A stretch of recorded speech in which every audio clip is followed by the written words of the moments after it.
Is Councillor Scott coming back? Oh, yeah. Okay. Right, we'll go ahead and get started, though. Thank you very much, councillors. Hope you enjoyed your lunch. We shall continue. We left talking about some of the issues that you think are coming out based on everything that we've done to date. We've talked about some of the anticipated comments that you can imagine getting from various members of the community. So now what we have to do is try and narrow our focus to knowing what all the wider issues are that you raise. How do we narrow that into what it is we want feedback from the community on? As officers, we came up with 3 overarching questions that we kind of thought encapsulated the conversations prior to today. And that was the conversations around the council table. So it may not be reflective of where you're at now, having gone through a lot more of the process and a lot more of the budgeting stuff. So this is just our ideas. These may not hit the mark at all. One of the things we proposed and said to audit was that instead of a shopping list of specific line items, do we, don't we, and the variations, that we actually go out with programs of work and what we could achieve for various rating amounts, rate levels. And that comes down to the timing of specific projects. And we talked about, and these include water projects. It includes deferring some of the stuff around bridges. It includes deferring the CapEx projects for the builds of facilities, et cetera, et cetera. We kind of narrowed it down to these 3 things. Do we move to core services only and not invest in community facilities at all?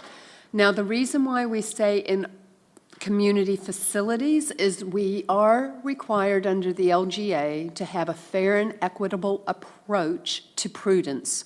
So based on the principles is if you don't want to invest in community facilities, you can't just specify not just one community facility, you mean community facilities.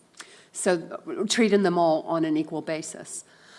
And if we're talking about the core services only, we would use what's defined in the LGA as core services, which is your roading, your water, waste, and actually libraries. It is the one community facility protected under the LGA.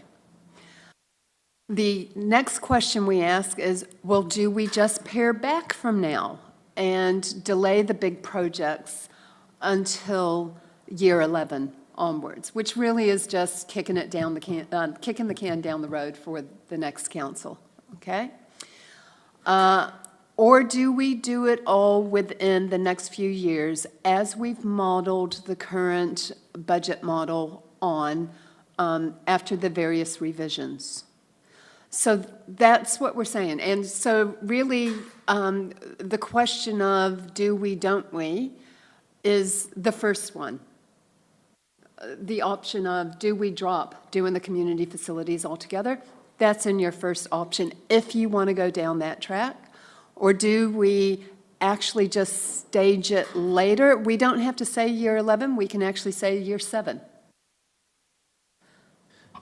Look, it's an interesting question. If I were not to read the document, just thinking of someone going through that process, document in front of me, not read it, not a lot of time, go to the questions. Do we move to core services only? Oh, yeah, that'll save me X amount of percentage. You know, that'll get me cheaper rates without doing the full analysis. So that's the danger in leading people to somewhere that isn't. And then, you know, what do you achieve? I'm just conscious of how we ask that question, that they actually are informed before they answer it. Yeah. I'm a little bit confused why we're even being asked these three questions. I thought it all agreed that we would model all our projects. That's all we're being shown. And my point to that is, we don't have the true costs of the theatre to date. We haven't even got the stadium project off an A3 sheet of paper. So you're not going to pull any of them because we don't even have reality. So it's sort of annoying now, that question. I think you asked us that the other day. Well, you asked us the other day, and I think I said the same thing. So why are we going back? We're not going back. What we're actually saying is this is a summation of all the conversations you guys have had to date. And we are required by law to actually present a scenario or something, but we have to present options. So we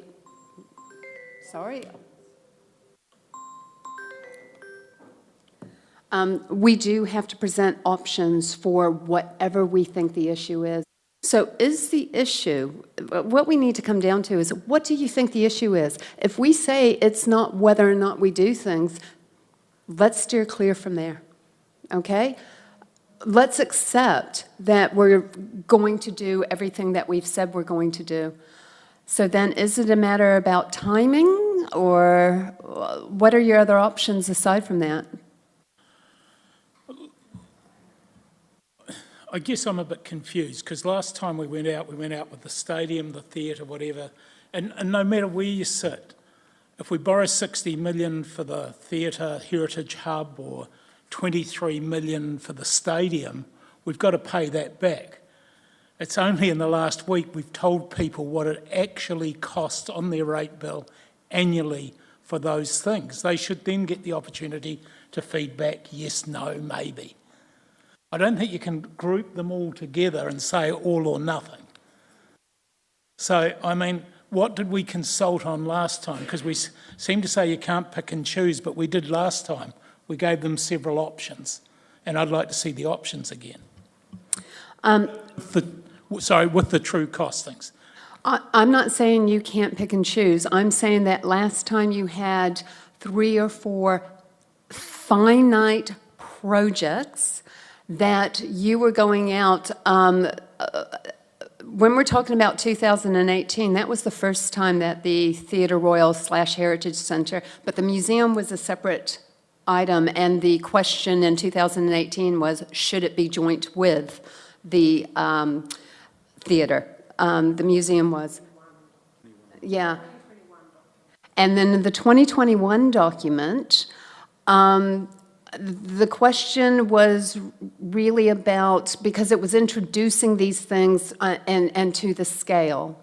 So, and in 2022, when you reconsulted on the theatre / heritage centre, it wasn't about do you do it or not, because that decision has been made.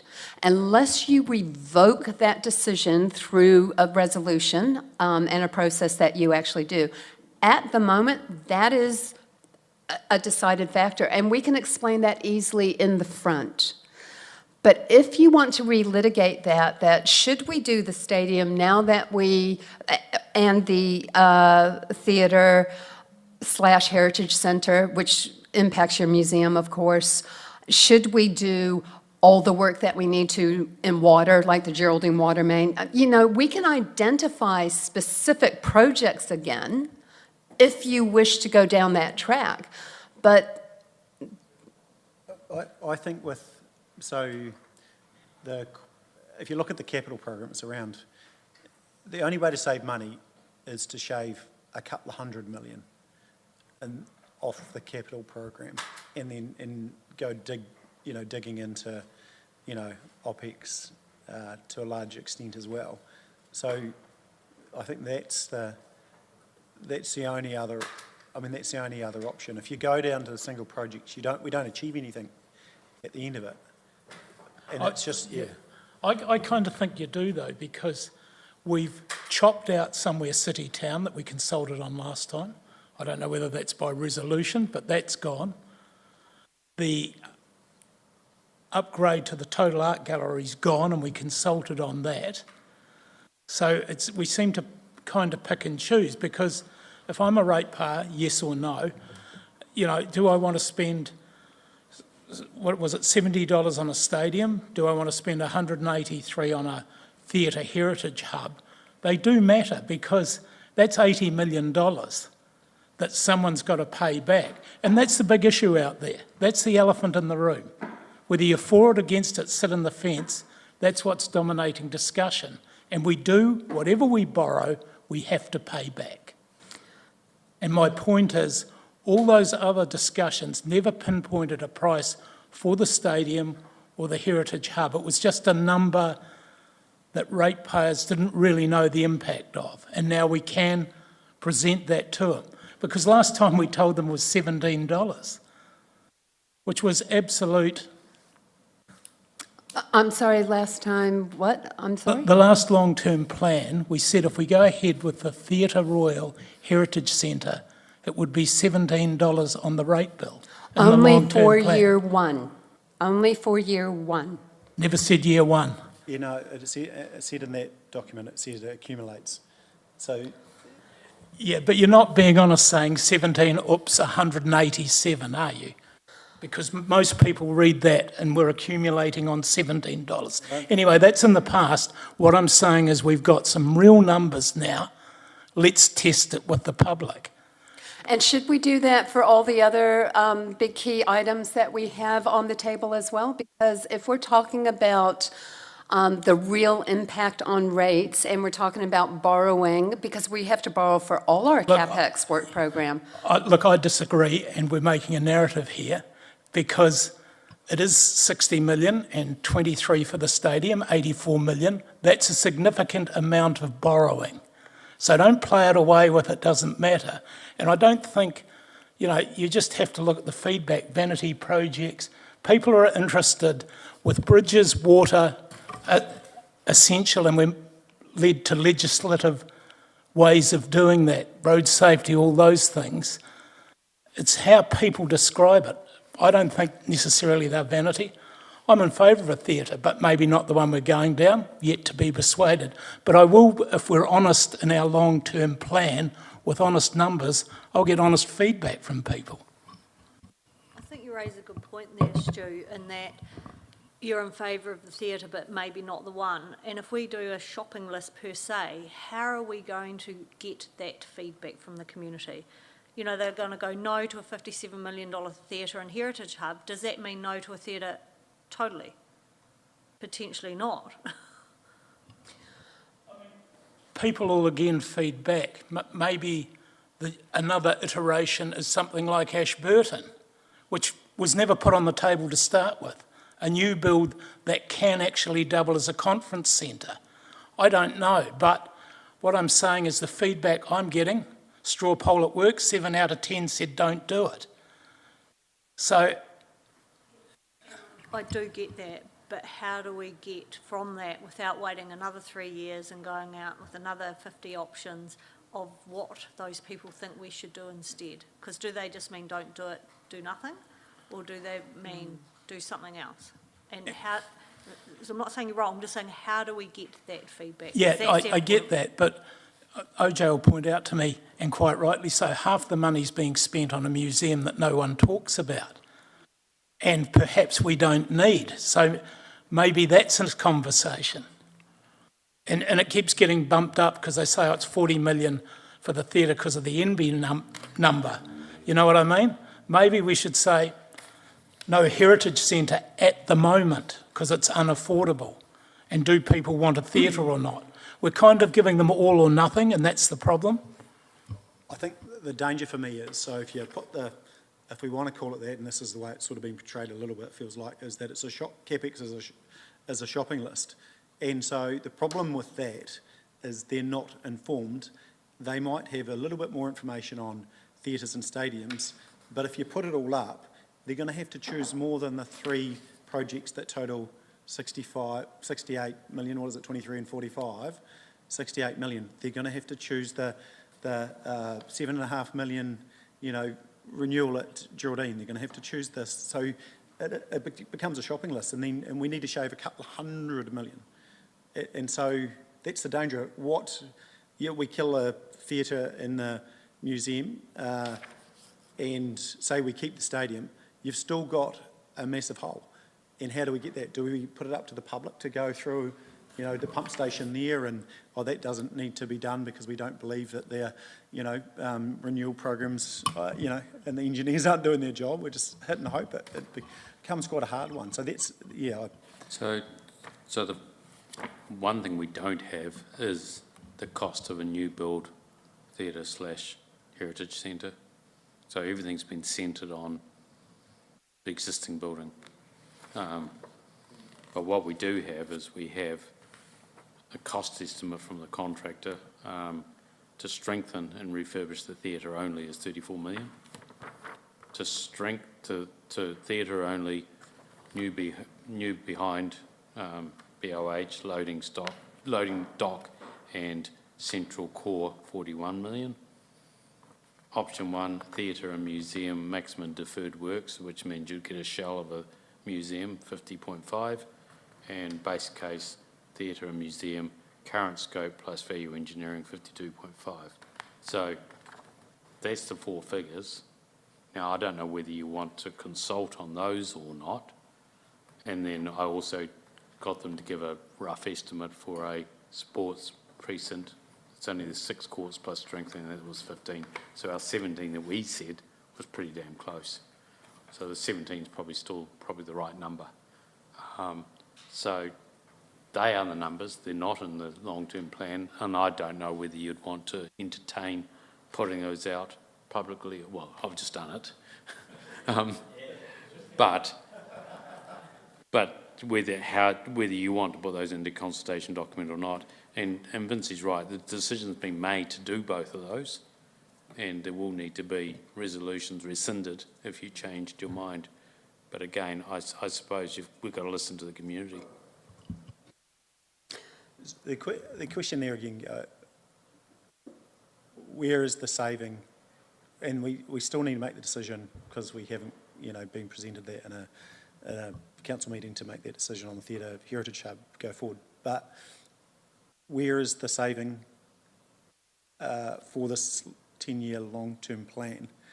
More holistically, where is the saving by pulling 10 or 20? Because we don't have a theatre.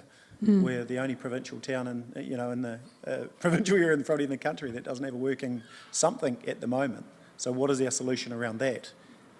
And I don't think going back to 2018 or whenever it was, all these things were considered. And one of the drivers at the time, and I remember Councillor Jack, driving it quite hard for whatever reason but it was around regeneration of South Stafford Street. And so that was a large part of the driver around the existing site. But there was some rough numbers on new full glams, including the art gallery, those sorts of things. There was, through the workshops and a lot of that stuff was, discussed by the then council. But I go back to, again, don't have a strong view either way, but it's like, what are we saving? We need to save 200 million. We don't need to save 20 million. So, and at that point, I struggle with the fact that, are we doing our job? Because then we put some of those core things at risk. And I'd struggle to step back from that if we put core infrastructure at risk.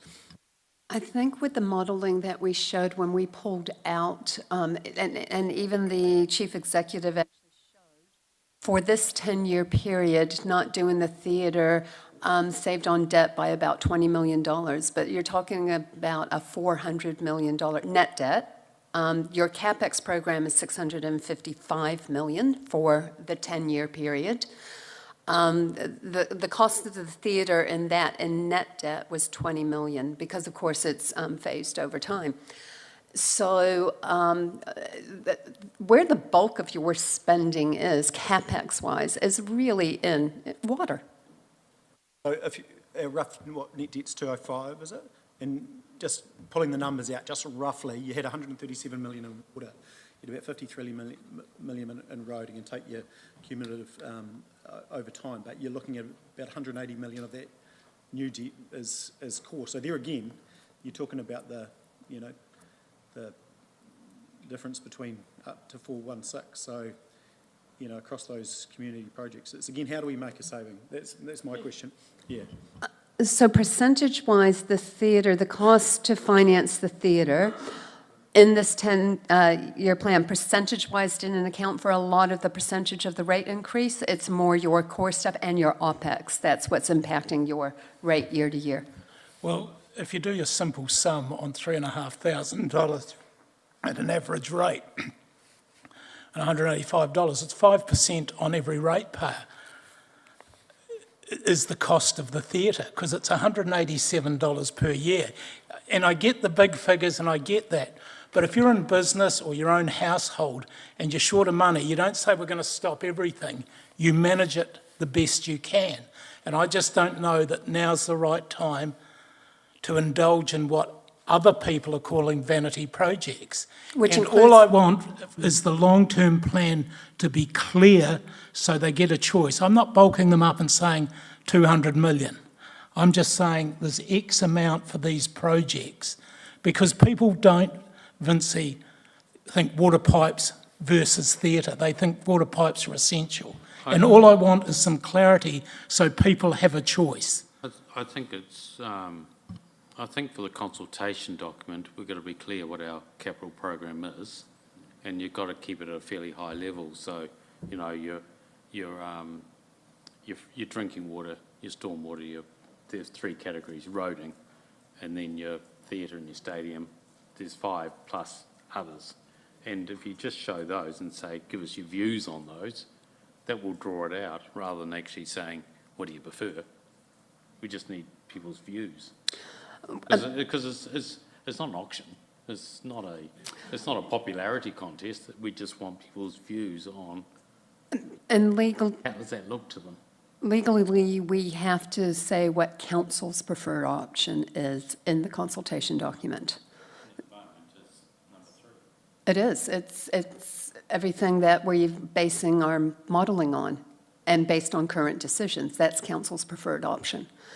So do you want us, instead of actually putting a menu, do you want us to actually itemize specific things to get those views that the chief executive, we'll take guidance from you. It is your choice, but I need a collective view, not a unanimous one. I just need a majority view. So I'll leave you to discuss amongst yourselves to have that conversation. I'm really comfortable with number 3, because that's where it sits, and let people feed back to us. That's all I'm saying, but show them the true cost of the options within that. Yeah, and I agree, true cost, and I think that was what was good out of that data the other day. I mean, some might come back and say, oh, close the swimming pools tomorrow, there's $327, So, hey, swimming pools, this, there you go, $1,000, done. We've done, there you go, councillors, what are you doing around the table? We've done your job for you. But it is the opportunity to tell, it's the same with My Way, if you jump on My Way, you're getting the deal of the century, because it's subsidised by the, ratepayer to, $10, $12, $14, whatever it is. I think that's what people forget, is actually public transport, core services, they are all subsidised to the hilt. If you pulled away from that, so it's actually part of the explanation of what councils provide, because that subsidisation, you just don't get these services. Fantastic. I've got the feedback that let's just stick to number 3. What are our options under number 3? Because that's legally what we have to provide. So what's the alternative to number 3? If that's what you're saying, that's what we're going out with. Because legally you have to give options and say, which one does council prefer? Council prefers to do number 3 in its entirety, because that's what you've based your decisions on. Councillor Scott's got some good quotes. Was it a slash and burn or a... But so this is I don't know how we communicate it, but how do you explain that, this is your option, shave, and I actually haven't seen what does shaving $200 million do. Obviously it affects operational costs and different, like a theatre versus a water pump and all that sort of thing. And what does it deliver you down the track because you haven't done that? investment. And I can't quite get my head around, what exactly that means and how do you, give that as an option. What is a 200 million out of your capital program doing 400 instead of 600? What does that look like, and where does that get us? It probably gets the next, the council in year 11 in a whole lot of trouble.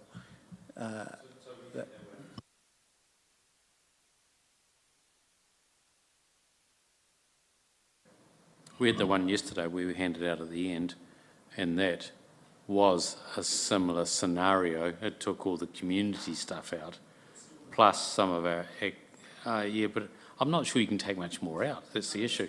And that may be your alternate, is to say, Yeah. we're back to core, which is number one. We're back to core. We're not investing in community facilities. And this is what it looks like. And then that will draw out of the community, no, we don't like that. We do need some community infrastructure. Yeah. That's what you'd hope it would draw out. And this is, potentially, you could be careful that you're predetermining, trying to slide to an outcome, but the reality is we are a council that have pretty much only delivered on core infrastructure, Parara pipelines, those sorts of things. So we're pretty much going along as we have. We've delivered high capital in core. We're going to continue to do some, but do you want these others in there or not? And then it comes down a little bit, what should a provincial town that people if we want to attract growth and all that sort of things, what are some of the core things that you want? Yeah, you want a state-of-the-art stadium.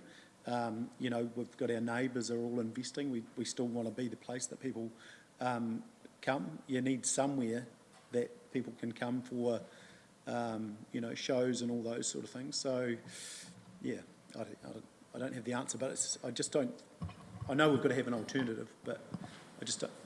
To be fair to Timaru, you have always been known to be infrastructure deliverable, and even when you've moved into that community space, it was about the facilities. So it's a new development area that you've moved into community development with your Safer Communities and welcoming communities, et cetera. So infrastructure's always been kind of like the jewel in the crown, and you have had some world-class facilities here. Your libraries still punch way above their weight.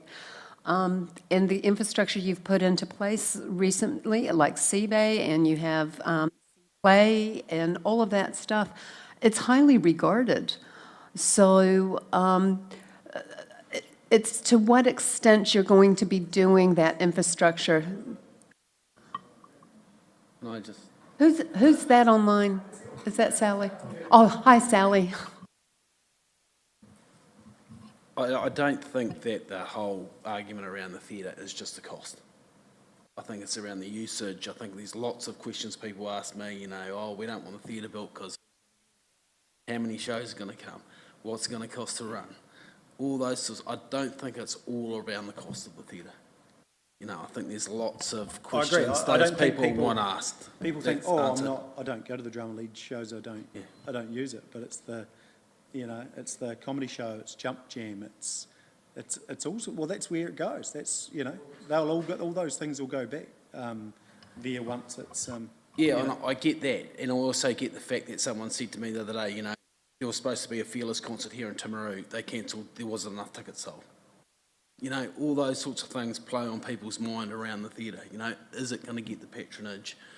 If it's running at a loss, by how much? So I get all that, but there is a few questions to be answered, I think, and I agree with Stu. Let's get it all out on the table, so we all know what's going on, and so our public know what's going on. Because I don't think that's really come out a hell of a lot. It all hasn't been coming. This is my third consultation, talking about the same thing, which is, so I feel like it's been thrashed to death, but. This is another good point too, is when we do go out with these options, are we going to really look at the risks and the benefits of each option? Because I just keep thinking every time we change our mind on anything, we're just burning money. And to Nigel's point, we've burnt money for 8 years changing our minds. And if we don't actually get on and get some concrete in the ground, the next council after us will change their mind again.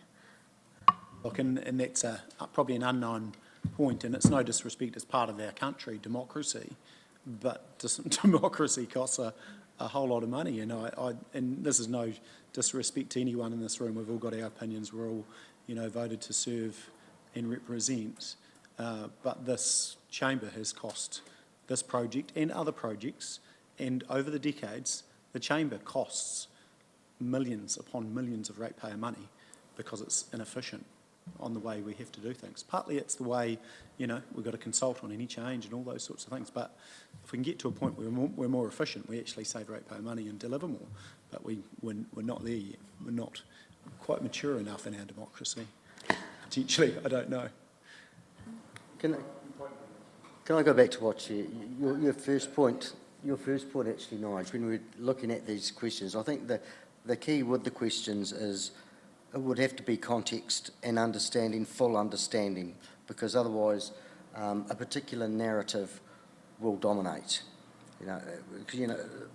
Stu talking about is straw poll a 7 out of 10? My 7 out of 10 people say, stop mucking around and get on with it. So it's different no matter who you talk to and where you are on the ground. Oh, if I was counting you in that, Stace. Good on you, Auntie Ruth. Yeah. Anyway, so it is all about context and full understanding behind each of the questions. So if it was written in full, so somebody is potentially making a considered decision with their feedback, but still has the opportunity to say, but I still think we shouldn't be doing this. And then you are giving options and asking questions, because we want feedback as well, don't we? It's not just options. We want people to tell us what they think, and who knows, come up with some fantastic idea that we all just say, bugger me, why didn't Stacey think of that? I think So it is about the wording in the questions and the information and the context and everything that goes in behind it. So we're getting honest feedback that is useful, not just what somebody read on the front page of the Herald or And they the heard risks and on benefits here. for each option. I agree. Everything that you guys have said, that should be absolutely in context for your consultation document, highlighting risks of doing or not doing, opportunities, what are the benefits for the various options. I'm just trying to get my head around what are the options you want to go out with, because if you're wanting me to itemize specific projects again, that is relitigating decisions that you've consulted on twice now on both the museum and the theatre. They've been consulted on twice. You've consulted on the stadium once, but I'm not sure that we have enough evidence or factual stuff about those financials to reopen those consultations at that retrospective level again, if that makes sense.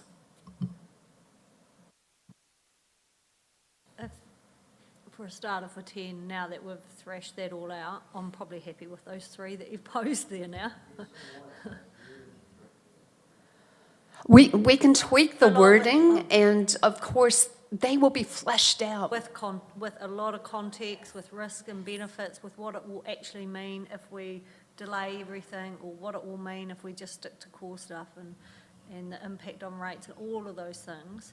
They probably are the only 3 options.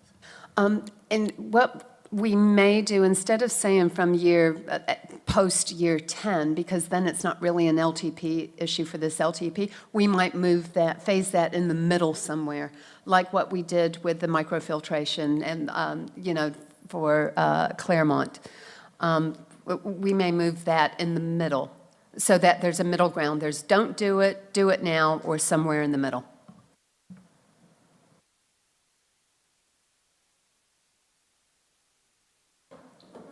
Surprised that, I think I said this again last week, is that the year 11 came out of nowhere. I think we talked about year 3 or 4, and so all of a sudden, delaying big projects until year 11. I don't think we've ever mentioned or agreed to that. I think No. some of the presentations I have in my folder are talking about a deferral for 3 to 4 years, so I'm a little Yep. bit confused about the duration of that one. The reason for the year 11 really was so it didn't impact on the budget at all, this LTP. But didn't take it off so you wouldn't have to revoke a decision, because the decision to do it is still there. It's just pushed out in the further, because you got to remember, in an infrastructure strategy, we look at 30 years. Sorry, that's my accommodation calling me. I think Yeah. the one we gave you yesterday afternoon is your year 11.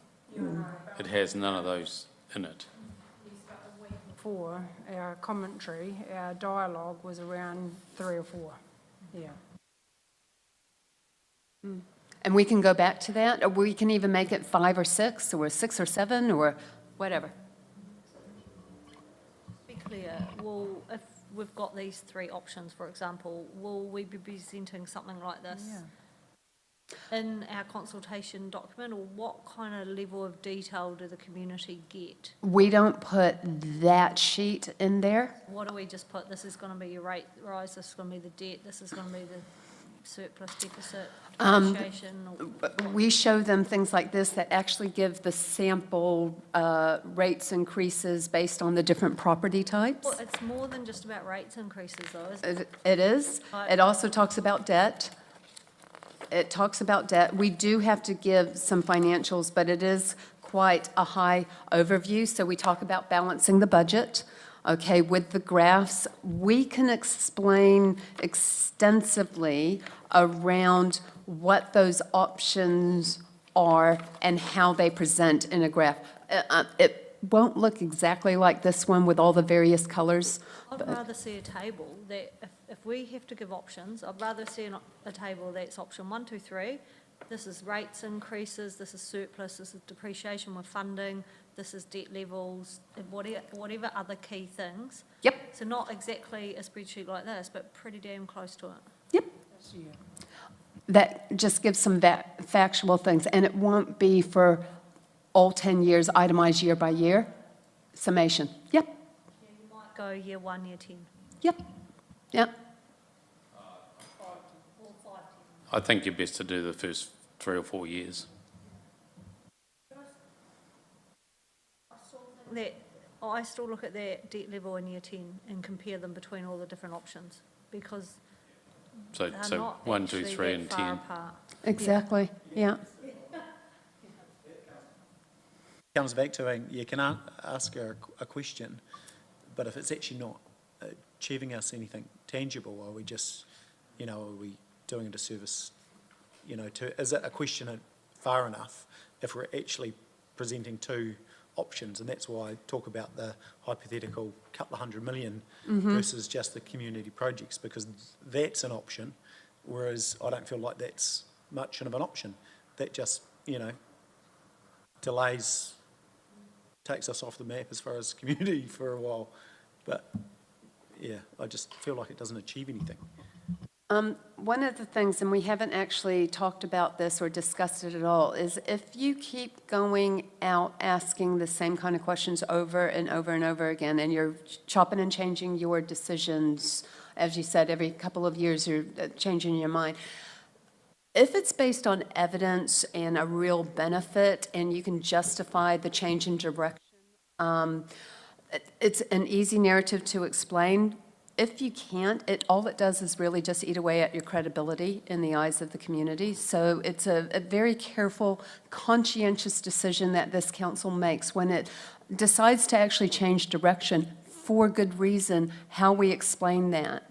So, but as the mayor says, if there's not a real benefit, either through the rates or your debt level, to make a particular decision to overturn a previous one, some of the community may ask, well, why are you doing that? Just on that credibility thing, I was going to ask a question about that, just the weighting side of it. Like, we are voted in to do a job, to make decisions based upon the feedback that we've had from our ratepayers here. So how many questions or how many options do we have to give the public? I mean, we're giving options here, but how many do we have to give versus they put us here to actually make decisions on their behalf? Does that make sense? Yes, you're asking what are the things that you have the authority to make decisions without having to present options, basically, yeah. Okay, if it's actually changing a level of service or has a significant financial impact, yes, you will actually go out and consult again on particularly if it's increasing debt or increasing your financial commitments, okay? In the case of like city town, that was an aspect that was included in a long-term plan. Councillor Piddington is right that you may have to revoke a decision about the amount of money you put into that. But it's not going to have a huge impact on either A, your levels of service, or on the finances in a negative way, because you're redirecting that money into other things. And the core things in City Town are still going to get done, and i.e. the things around the water infrastructure and the street upgrades, et cetera, because we didn't really have the finalized concept plans of a lot of that city town stuff that we'd gone out to the community with. So we haven't presented them with that to revoke that part, if that makes sense. With these particular things, you would have to revoke the decision because of having made it in your standing orders. You guys have actually said that 1/3 of you need to actually write to the CE and you make a resolution and you discuss it in a meeting just like you do here. And you explain that to the community. Your question about what you can actually make autonomously and what you must consult on the public with, it's the stuff really that's about impacting the public.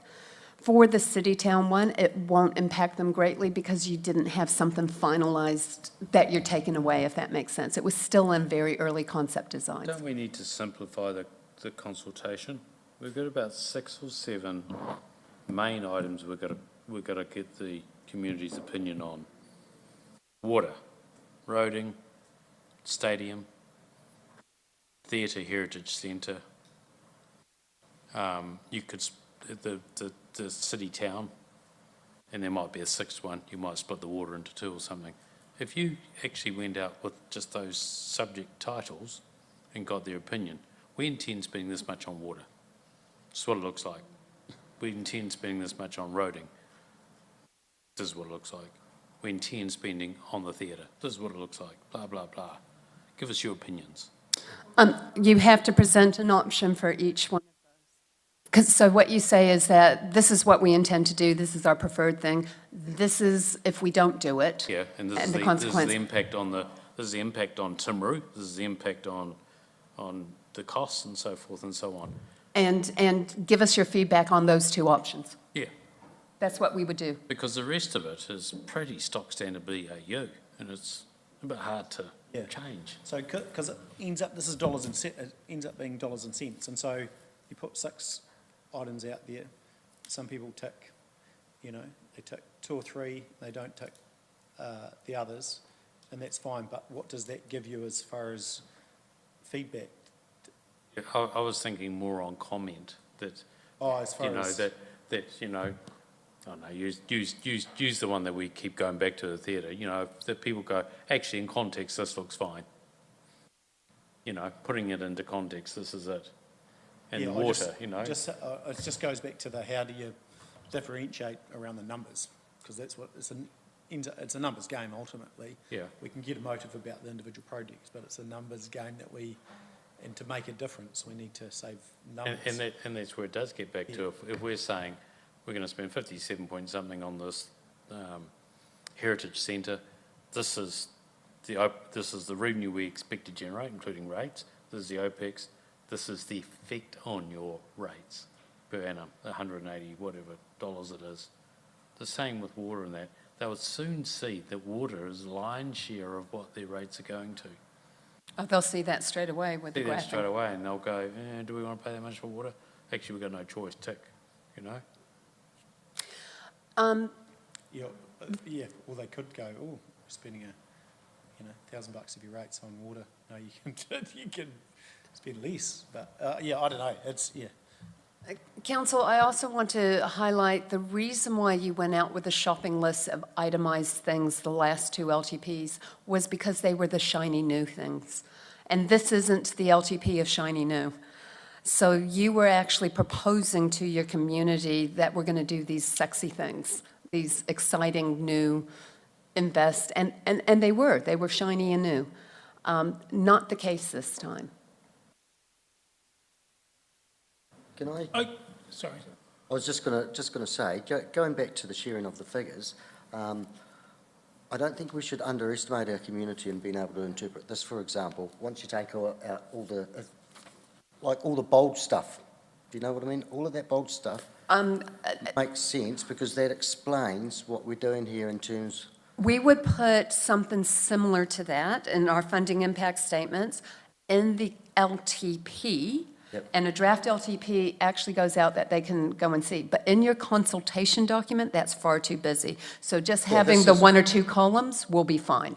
Well, I can't no, even need that. Put that as an appendix. at yeah, that. no, You put that into your LTP, But no one's going to read that. but they can if they're interested. And it'll be online and it will be at service centres. see, that sells the whole story over more than 2 or 3 years. That shows the direction of travel in terms of debt, the funding of depreciation, etc. I showed this to the boss. This made sense to her. To who? His one. Oh, I'm sorry, Mum. But when you just take out all of that stuff, yeah, Mum. Yeah. I tend to agree because Me too. what you need for the community to see the whole, just like councillors need to see the whole. And while we have all of our different departments, you can see all those individually, but someone will try and add it all together and come up with a different number. Whereas if you put that there, cut down, as an appendix, it's quite powerful. I agree, it's fully transparent, it earns the trust of the community. If you don't want to read it, don't read it. Yeah. But it's all in the public domain anyway, so why would we not make it easy for our community and just put it all in one document? Okay, if I'm hearing from you, you would like a summary of that in the consultation document? No. Yeah. And the reason why you would never do every single line is that there are items in there that would be very complex to actually explain to the community in lame person's terms. I mean, we've had to explain it a few times, even they've explained it to me a few I times. disagree. No, you just Really, need other expenses, how are you going to quantify that? the thing, other expenses, this, and you name it. It's not that hard to put a one-liner. Depreciation, well, staff There's a lot cost. of information around depreciation that we, If you just go total expenses, 128,000, or a million, sorry. Okay, we wish they were 128,000. I would We're suggest, just going to go, what is that? So, if- Whereas I think actually there's only 4 expenses there. yes. I think it's the right. We'll come up with something Yeah, thank you. at the right level. We'll have that debate. But we've heard it needs to be there. yeah. But this is, we have to paint the picture and we have to tell the story. And to me, this not only helps our community understand the story. We've been talking about this for weeks. It's in the paper pretty much every day. This just helps concise it into one. And you're in control of the narrative. Yeah, well, yeah, we are. If Okay. I was looking at graphs though, I prefer like a pie graph. So if it said, this is your revenue, these are the pies, this is water, this is roading, this is. You get whatever. that. You can grasp it really quickly. It's a pie graph, you can grasp it really quickly. Here's a revenue, this is where it's at. Really simple. Yeah, We- something like we that. do that. Really simple. We do that. And you can do the same with debt and show the theatre and show what it will look like on the debt as a chunk on the debt for the theatre and for depreciation and for that. I mean, it's pretty simple. It's not that hard and it's easy to understand. Well, the reality is both the stadium and the theater for depreciation are not going to have a huge impact because they don't in the early years for those buildings. So, and for the debt, the two of them collectively won't have a huge impact on our debt over the 10-year period because that's not where the bulk of the spend is. Yeah. Okay. Right. So where did we land on, is it these three questions and explaining all the options and having our, basically our one-pager, that's a P&L statement type, isn't it, really? It's your P&L statement summary.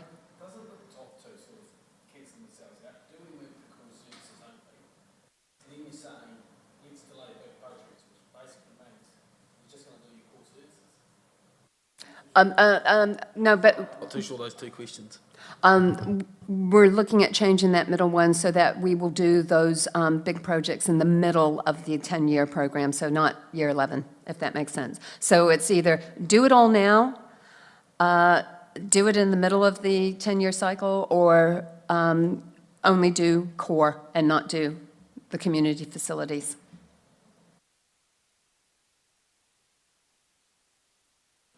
Councillor Piddington? I guess I still have trouble bundling them up. Because remember, like Nigel just said, if you've got water and then you've got your bulk projects, then and then under community facilities, you'd have stadiums, you'd have heritage centre, you'd have whatever. So I think As long as they're split out below, it's just, that's saying what community facilities they are. yeah, as long as we're clear with what the community facilities are and what it's cost, because I'm a wee bit frustrated. We get told, oh, we kept delaying the theatre. When I arrived here, I got told in the CE's office, with some people that are in this room, 23 million, Stu. That's all that will cost you. We're now at 57 and heading north. So there are reasons for the delay. We just didn't delay for delay's sake. And 4 of the shiny projects where we've canned 2, and 2 might be on the chopping block. So there were reasons for it. It wasn't because we were sitting here going, Humpty-doo, Humpty-day. All of that will be in the front end of the document when we talk about the historical context and previous decisions made. So that will be covered. When you put the previous decisions in, will you be putting the costs at that time when the previous decisions were made? Because that frustrates me. Because again, it makes it look as though the councillors have just delayed this project for 5 years for no reason. We delayed because of escalation, and I know I agreed to 40 million at the theatre because we were bowling the back of it and putting a new piece on the back. We're not now doing that, but it's still at 57 million. So there's a story to tell. It's not just the councillors mucked round and didn't make a decision. It was the escalating costs and the fact that what we were originally told we were getting, we weren't each time. It's been chunked back. So It's not escalating costs as such, it's change of scope. So it is. Unfortunately, that is where this project in particular has gone, over the last 7 years, people keep changing the scope, which increase cost. So it's got nothing to do with a piece of wood costing more. You change the scope, and that's why it has continued to change. Since I've sat at this table for 14 months, the scope has not changed. They're actually doing the work. You're doing the design phase. So actually doing that work, because finally the scope has not changed. So now what's happening is the cost is increasing because we're actually doing the work, the detailed design phase. So the previous years is because the table changed the scope. You went from just doing a theatre to, oh, let's have a heritage hub too, and that's what changed.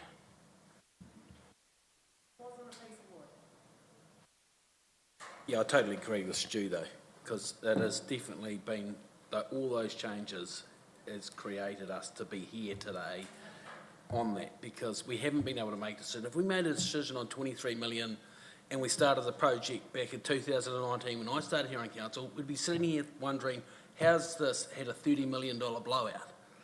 That's reality. So that's what, we haven't kicked the can down the road. We just haven't been able to get it to a stage where we can actually agree on, do we do this or do we not do this? Councillor, I need to tell you, you did make a decision on do you do it or do you don't do it. That was in 2018. In 2022, when you reconsulted, it was do you do it at this level or do you do it better, which is what Councillor Scott's just said. It was the scope that changed. So we have all of the background information for that. We have the background information for the stadium. We have the background information for water. We have the background information for Citytown. We have everything, including the fact that there were unanimous decisions made by councils at the time to actually do the current model of the theatre and Heritage Centre. Just a question on Citytown. We've actually passed a resolution not to do it, haven't we? So why would we be consulting on it again? Did we pass a resolution on not doing it? I don't recall that. I don't believe you've passed a resolution not to do it, sir. I don't think you've had that revocation, of your previous LTP decision. I don't know of any officer who's prepared anything. Email from, to say that we aren't doing any more work on the Citytown because councillors have decided to effectively pull the pin on it. From Rosie Oliver, there was an email that came from Rosie Oliver to say that. I don't believe that councillors have actually formally made that decision yet. It was actually done through the budget review process. Remember, we've had 16 versions of that and over 20 meetings in the last 2 months. So the message may have been a little bit confused, but when you adopt your draft budget next week on the 27th, we will have in there around the Citytown budget. What we've done is we've changed the budget so that there's still a budget for Citytown in there, but it's just on pipe work for water, and it's on the pavement for the slippery tiles for roading. So it's just not on the design works of stuff that hasn't happened yet. And we're likely to actually change the name of it so it's no longer Citytown, that it's talking about the CBD core infrastructure delivery, really. Cool with the name change, because otherwise it'll confuse the hell out of people that we've all told we've canned the project. If we're just back to doing infrastructure, it should be CBD developments or whatever. Thank you for that, Councillor. Yeah. So where have we landed again? Sorry, on these. Is it these 3 questions, or do we want to do the itemized? What we could do is under each one of these options, have the 4 or 5 core things that relates to under those. You know, water for this amount of much, roading for this amount of much, what have you. That would be good, because it gives some context, because it's pretty hard, just those yeah. whole questions, to even understand what they mean. But I think it's a real powerful message to show what, all the great stuff we do. You know, like Agreed. all the water projects and how important they are to our community. You know, all the roading projects that, you know, a lot of people don't see, like your bridges and your, you know, all the great stuff. So I think it will be a real powerful message. Cool. Yeah, I think that's, you talked about it earlier in the consultation document, some of the photos and the videos that we do, you know, it's with the bauble sitting in the ponds up at, you know, up at Downlands and those sort of things, because there's some really cool stuff. I get quite excited when we talk infrastructure, personally. I also think what this, I was just going to say what this has actually demonstrated and what it will demonstrate to the community is it's not as clear cut as just going, just can this project and we're all good. Oh, So there's no so one I silver think- bullet. So I think with a lot of context and a lot of detail around what each project means and what it costs and what we do and all of that, I'm still in favour of these three options. Yeah, and we, it's difficult to explain this with context as well, though, but the value that things provide, so that we're not just a council that knows its dollars but doesn't understand the value of things as well. And that's where we get into the benefits and of the do or don'ts underneath those things. How I'm going to actually draft that, I'm a visual thinker, so I'm thinking of the document and where I'm putting various boxes and keeping it simple and all the rest of it. So you've given us a good challenge, councillors. Will you also demonstrate how they align with our strategic values that we outline at the start of the document? It's, which was about delivering infrastructure services and community facilities and looking after the environment. Yeah, I've got them all. That's going to be the basis. So when you, how soon will we see this document, just to make sure? Oh, the document's going to take a wee bit of work. The content of the document I'll be working on over the next 3 or 4 days, okay? So you will actually see it, hopefully, next Tuesday. But you'll see it before then because we'll attach it to a report. It may alter a little bit, but you'll see the bones of the content attached to a report in your agenda this week. I ain't sleeping. Oh, they have an agenda for next Tuesday's meeting. You have a meeting next Tuesday to adopt these things. So I guess where I'm coming from is through to you, Nigel, as well, is I don't want to get it in the day and have to make a decision. Oh, no. We need to see it, have time to process it, ask questions before it comes back, because otherwise it's just too crazy. And to be fair, councillor, and that is a very fair comment because of the last-minute nature of some of the workshops that we've had because of the delay in getting the information, I now have the information that I can work on over the next few days. It may mean you get your agenda on Thursday, so it means some weekend reading, and I'm sorry about that. But you will actually have it hopefully for Thursday so that we can actually present you with the high-level content of what's going to go in the document. It may not have all of the graphs perfect, okay? Just a heads up. Fun? It's going to be quite tricky keeping it to a small document. They can vary from 25 pages to 100 pages. Oh, no, We it were needs- aiming for 8. It needs to be 8 to 10 max. So we need to think carefully about how we present it. They may be A3, but yeah. Do you not, what do you consider 8 to 10 though? Because I would consider That's a page. appendixes as not included in the document. No, that's correct. Yeah, and I would even consider if it's 8 to 10 or 20, that you have a 2-page summary at the front of all the key messages. I don't know, but We call that their statement. I would hate to think that we're going to cut some really good information off just to stick to a page limit. If it's at the kind of back half where it's extra for experts or geeks or nerds or whatever you want to call us that love a spreadsheet. It has to be a document where people pick it up and they read it. Because what you don't want is getting halfway through and going, oh, bored. It's important that we actually write it so that they understand it.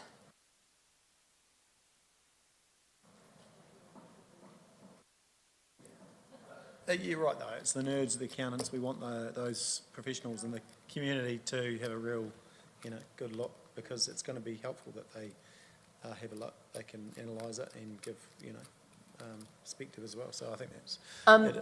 Councillors, to manage your expectations, I will tell you, though, all the modelling that we do for like the 32, the rates are all going to be on our preferred option, which is number 3. Okay?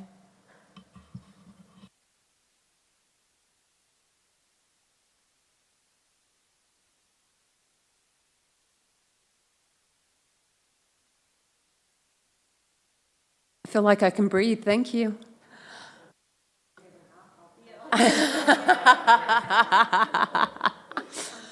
I'll recommend some CBD oil, that will help. Okay, so.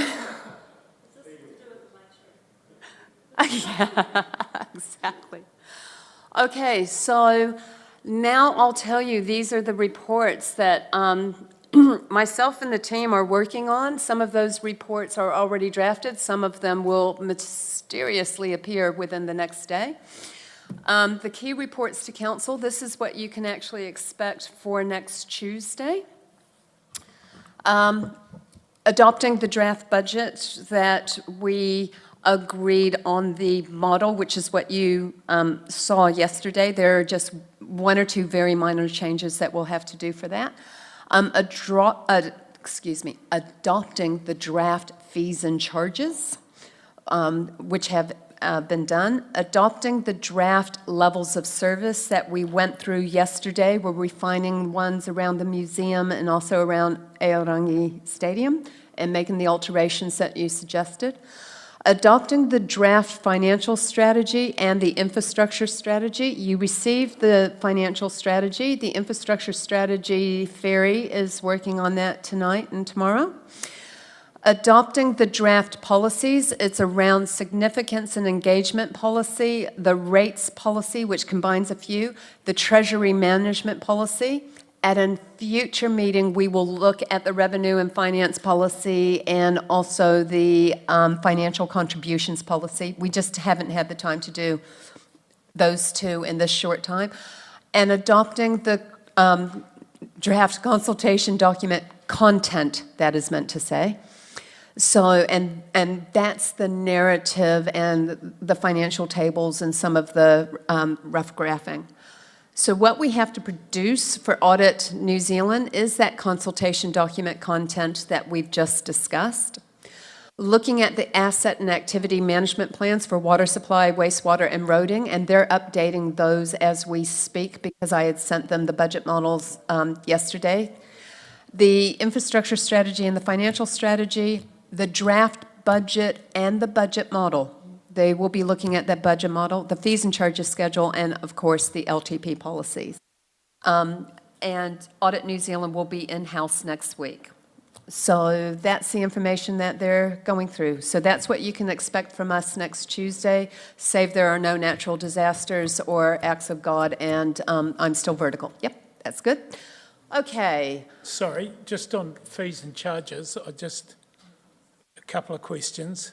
We had the Peel Forest thing, so we're making a huge loss on fees and charges, so we're going to put up the other charges, were we, Andrew, so we don't carry through that loss? Is that reflected in the new fees and charges?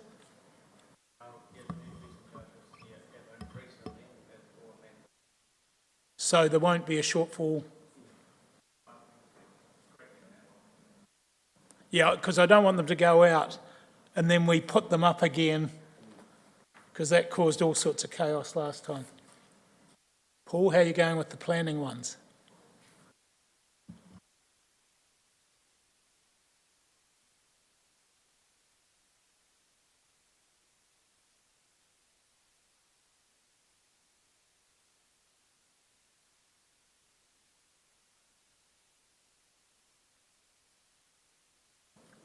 So, yeah, with the landfill, we have allowed for an increase in the fees across the board. And then coupled with that, there is a correction to the actual targeted rate as well to make sure that we are recovering the true cost of the curbside collection service. So, it's a balance there, but we double-checked the numbers last night and we're confident that we got it right this time around. Andrew, it's just that that's one of those ones where we did carry a big loss. And so with things like Peel Forest, are we just going to treat them as a bonus if it came rather than put it in? Because every year it didn't happen, or, you know, when it doesn't happen, it left us exposed. I just need to be really clear that it's not real revenue coming from Peel Forest. My understanding is that the Peel Forest expense is sitting in the balance sheet. Yeah. Is that correct, Andrea? She's nodding. So effectively, when we do the Peel Forest, there'll be cash going out, but the P&L will not be affected.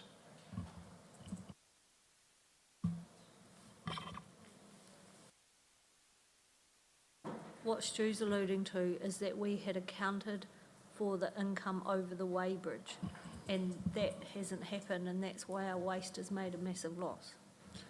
Yeah, it's recorded in our revenue, but it gets exited out expenditure. It's not real revenue as such coming in. The expenditure Mr Traynor just said was capital expenditure. It's sitting in the balance sheet. It's already been expensed. So when they were reversing the amount out of the balance sheet, it came through as revenue, internal revenue, to offset the expense. It's just accounting figure, double entry accounting figure. What we want to be 100% clear on, which I think the point Councillor Piddington's making, is that when we set the fees and charges, we are not allowing for anything across the weighbridge from Peel Forest. Correct. You shouldn't need it in there. The expenses should be automatically offset by the balance sheet. Yes, there's no allowance for Peel Forest.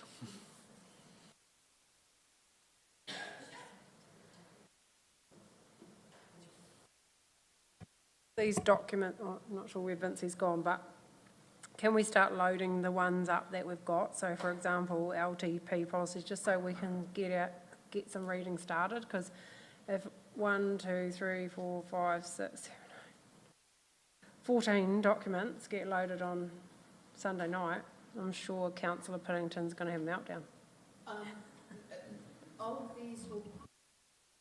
All of these will be sent out with your agenda, which is probably Thursday, okay? Yeah, of this week. Yeah. Sleep is a highly overrated value. Trying to say is I'm happy for it to be drip fed. I'm trying to sort of help the team. You know, we know those policies can go up. Yep, yep. Get started. And I know that the fees and charges schedule, the LTP policies, and actually the draft budget, which you already have, and you've got the financial strategy.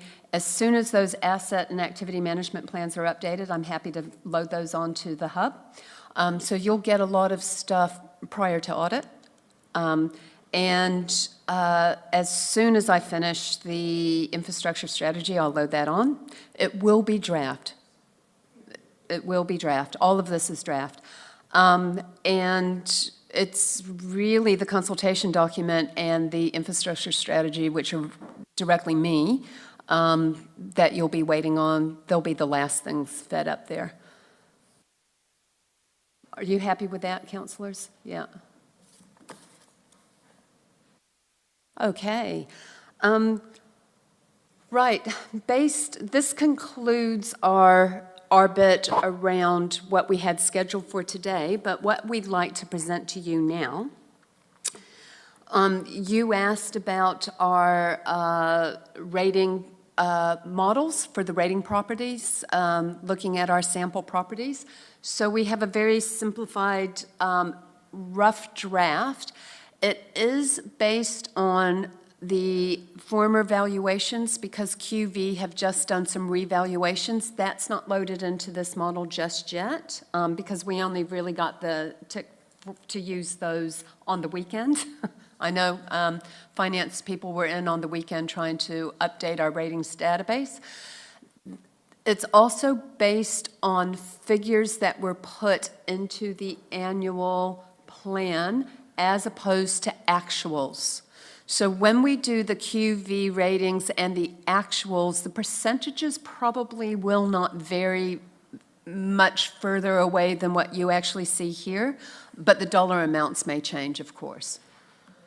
Okay, so I believe Andrea has also printed out a set of these for you to see, but just to show you, sorry, looking at it, when you're looking at the average residential rate, based on a land valuation of $203,000, your rates will actually go up on average about 16%. It goes down to 14% for commercial properties based on a land valuation of $536,000. And for primary, at $400,000, it's about 12%. I think that's rural, possibly. Now, I need to make really clear that if you have double the land valuation, say in residential, it doesn't mean you have double the whole rates increase, because there's differentials in there. So things like your waste charges and water charges, which are targeted rates, stay the same.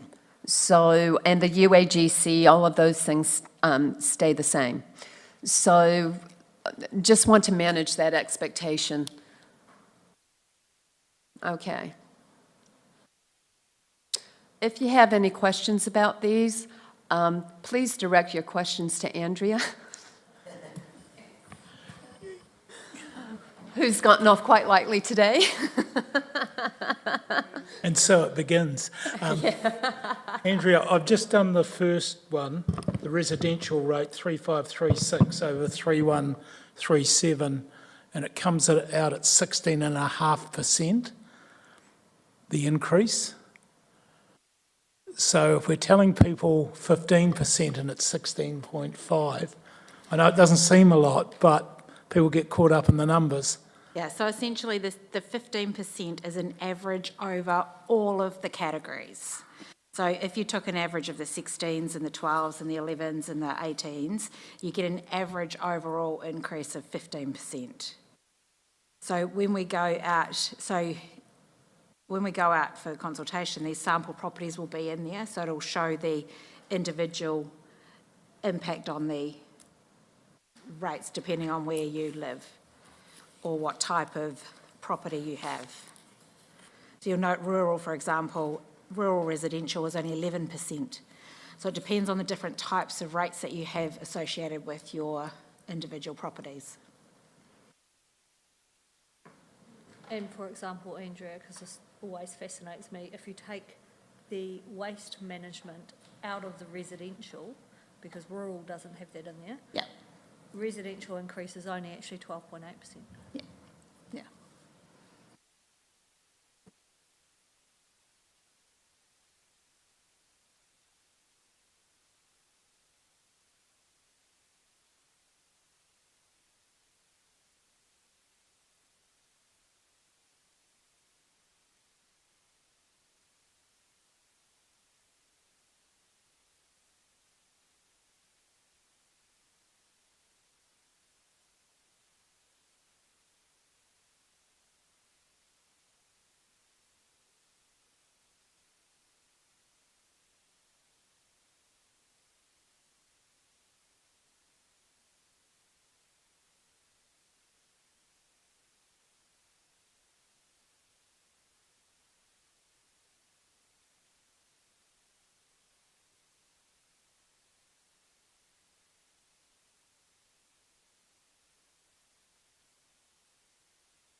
Stu, if you take out all of the charges that rural don't get, residential's down to 11.2%.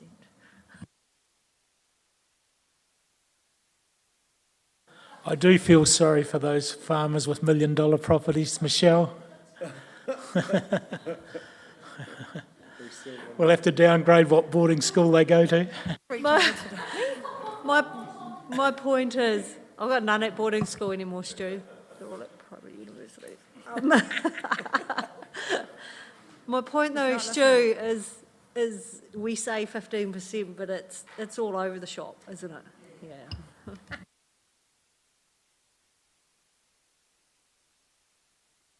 It's not entirely a fair comparison, the rural to the residential.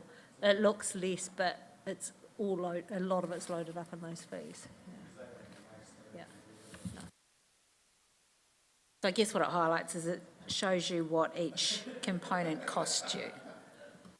I say, Stu, we could talk dollars instead of percentages if you want to talk about increases on rural farm properties. How she's sitting here, this is good. She needs to not sit next to you.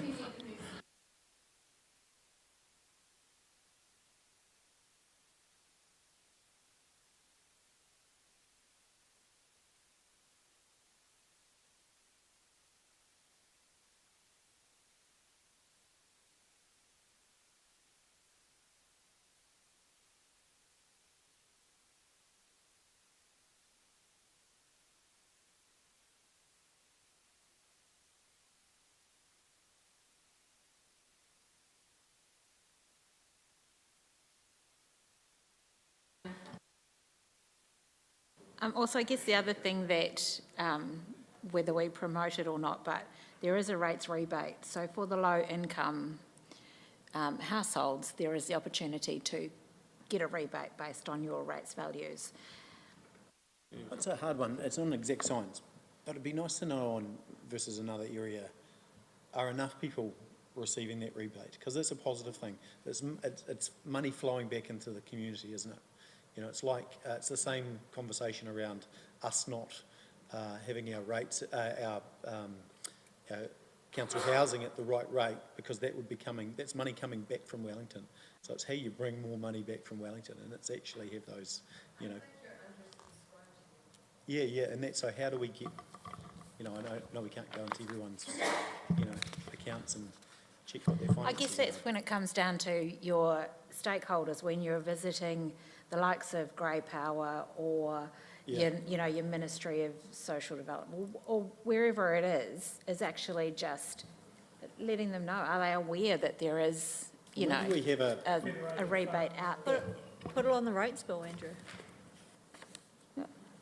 We should market it, but maybe that's something that we should be having conversation with, you know, the Herald and saying, well, hey, how do we, you know, yeah, because it's positive for the entire community if we can get central funding back in. It is a staged approach, so depending on your income levels and the value of your rates invoice. Yeah.